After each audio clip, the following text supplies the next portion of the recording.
know we have a very special connection. Multilateralism has never been so important.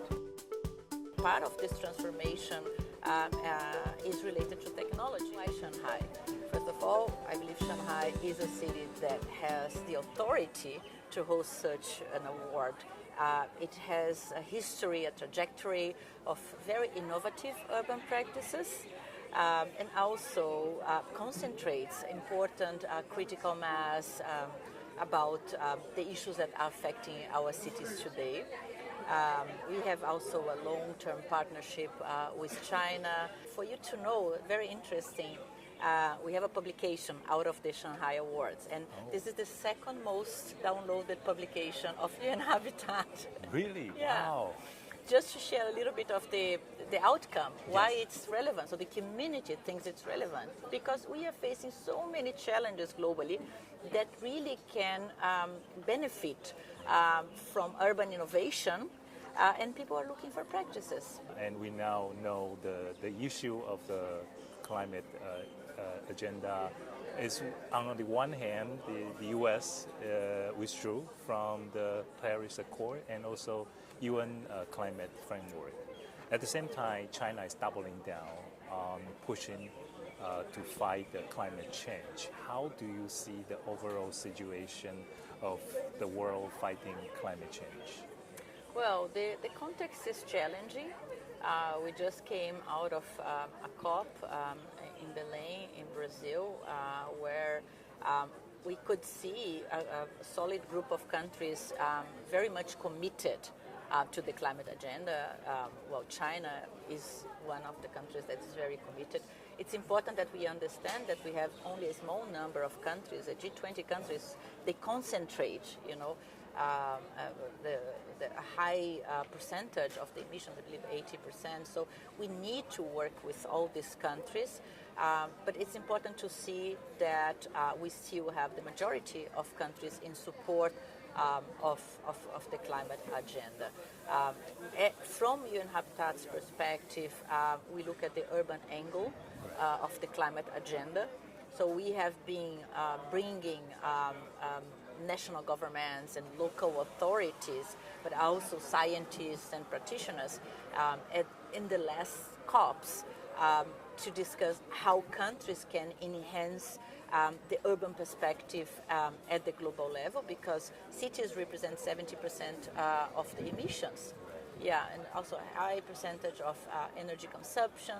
And coming back to China, I do believe that the urban development, the urban agenda, the way cities have been innovating in China in the last decade or more is an example for the world. So for us, having China active in the process is extremely important.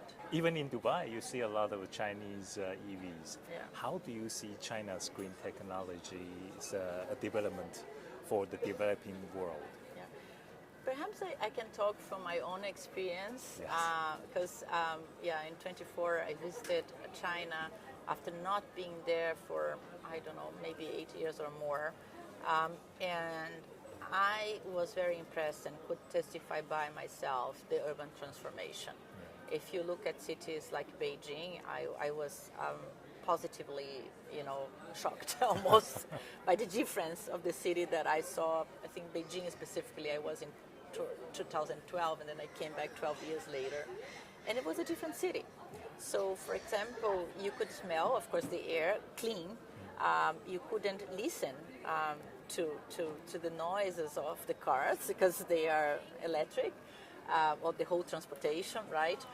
The amount of green spaces in the city, public spaces, and so on, the transformation of the Olympic Park, for example. So many examples, housing, revitalization of regeneration of certain urban neighborhoods with a perspective, solid perspectives of bringing services together, the culture of proximity in cities. So there is a real transformation, and part of this transformation is related to technology. I believe, of course, the principle of the transformation is the most important foundation, right? So really developing cities or planning cities for people and for the nature. But then technologies played a major role. One specific technology that we have been exploring at UN Habitat is the technology of sponge cities.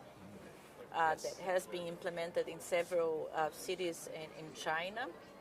And we are now, for example, supporting knowledge transfer to Rio de Janeiro in Brazil, but also to Nairobi in Kenya. I believe this is a very interesting nature-based solution that works for both, for people and for the nature, and you can use in different types and sizes and dimensions depending on the needs and the financial possibilities. Multilateralism has never been so important. And there is no multilateralism without the notion of common action, collective action, and shared future. So the Chinese principle of shared future can be a very strong pillar for the agreements, that have been achieved throughout the multilateral system. Perfect. Last question I want to know. Are you going to visit China this year? Yes, in October. So where are you going? So we actually, China plays a very strong role in the advocacy history of UN Habitat, because China promoted the creation of the World Cities Day, for example. And this year we are going to celebrate the World Cities Day, which is the last day of October, the 31st of October, in Fuzhou. Fuzhou? Fuzhou. Okay, perfect. In Fuzhou. Yes. In Fuzhou. And there, coming back to your first point, we are going to share what happened, the full cycle. We are going to end the full cycle of the Shanghai Award. Oh. So towards the end of October, I will be in China and with our partners, with our hosts, disseminating the results and delivering the outcomes of the Shanghai Awards. Oh, it's perfect. We'll come back to China. Thank you so much. I'm looking forward. Thank you.